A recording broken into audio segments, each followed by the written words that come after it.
everyone, welcome back to our channel, and today I want to cook chicken curry for my husband. I already prepared the ingredients.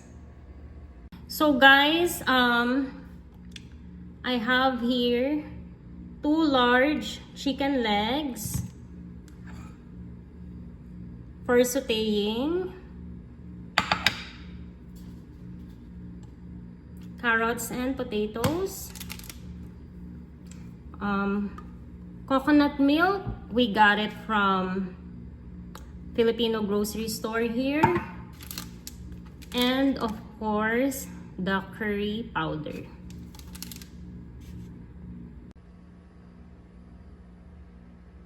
Hey, my husband is home. What are you doing? Hi. Did you buy me water? Yes, I did. Okay. Oh, I haven't opened the garage door. Fun. Okay, wait. I'll open it. Dear, the food is not yet cooked. Because I was sleepy. You know, guys, I drink coffee para magising ko ang aking sarili. Ito na yung niluluto natin, guys. Hi. At least may tubig na kami. Guys, earlier I made meatballs because I know my husband will get hungry in the middle of his sleep.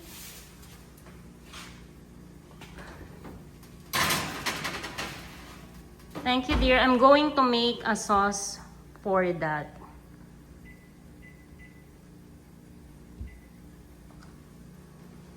There inside. Guys, look at my curry. Looking good. I'm excited to serve this to my husband. Okay, go. Guys, I already served the chicken curry for my husband, and let's see if he will like it. Is that your first time, dear, for the chicken curry? No. Okay, but first time of me cooking for you.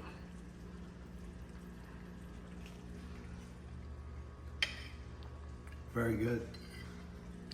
I'm glad you like it, my dear.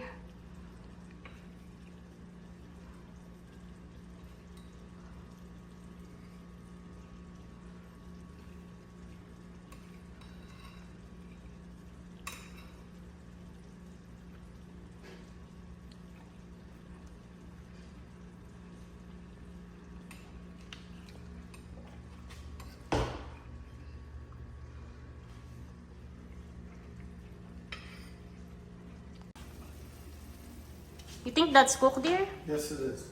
Okay, careful, that's hot.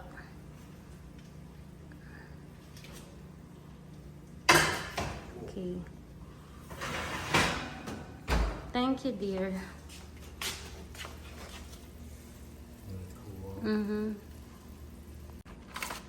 It's not yet finished, dear. I'm planning to make a white sauce, but it's I know. okay. I'm just hungry. That's good.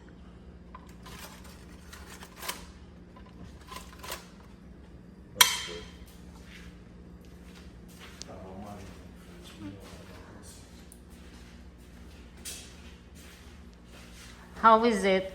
Good. Oh, I'm glad you like it, dear. Hi guys, so we're not yet done cooking because I love cooking.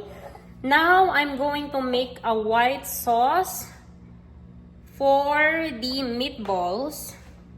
So it's like the recipe I did yesterday, but this time I'm using the beef meatballs. I'm using this brand, Bragu.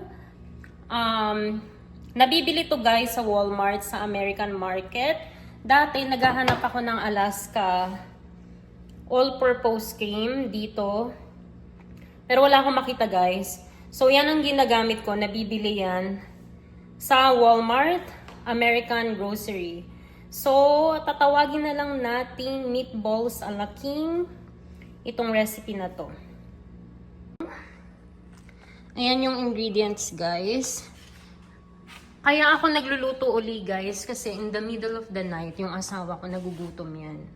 Pag naalimpungatan yan, bumababayan kumakain. Kaya lulutuan ko siya para meron siyang makakain kahit natutulog ako. Ayan guys, naka-low heat lang. At ilalagay natin dito ang meatballs. Napansin nyo guys, konti lang siya kasi hindi ko inubos yung white sauce kasi gagawa ako uli bukas. Yung mga ganitong white sauce guys, pwede nyo rin tong gamitin sa carbonara.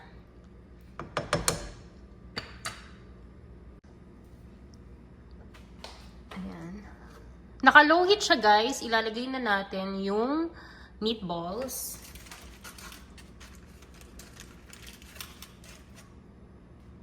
Ito guys, beef meatballs. Ginawa ko ito kanina. At di ko expect guys na masarap pala siya. Kaya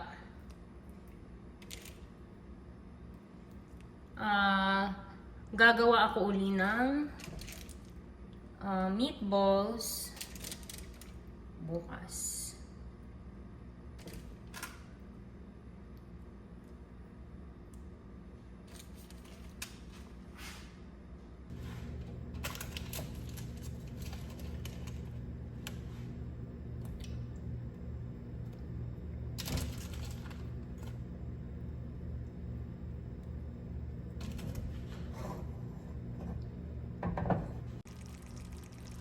Here it is guys. Sobrang sarap niya, tinikman ko. At let's hope na magugustuhan ito ni Tito. Okay guys, dito naman tayo sa dressing room magtupi ng mga damit.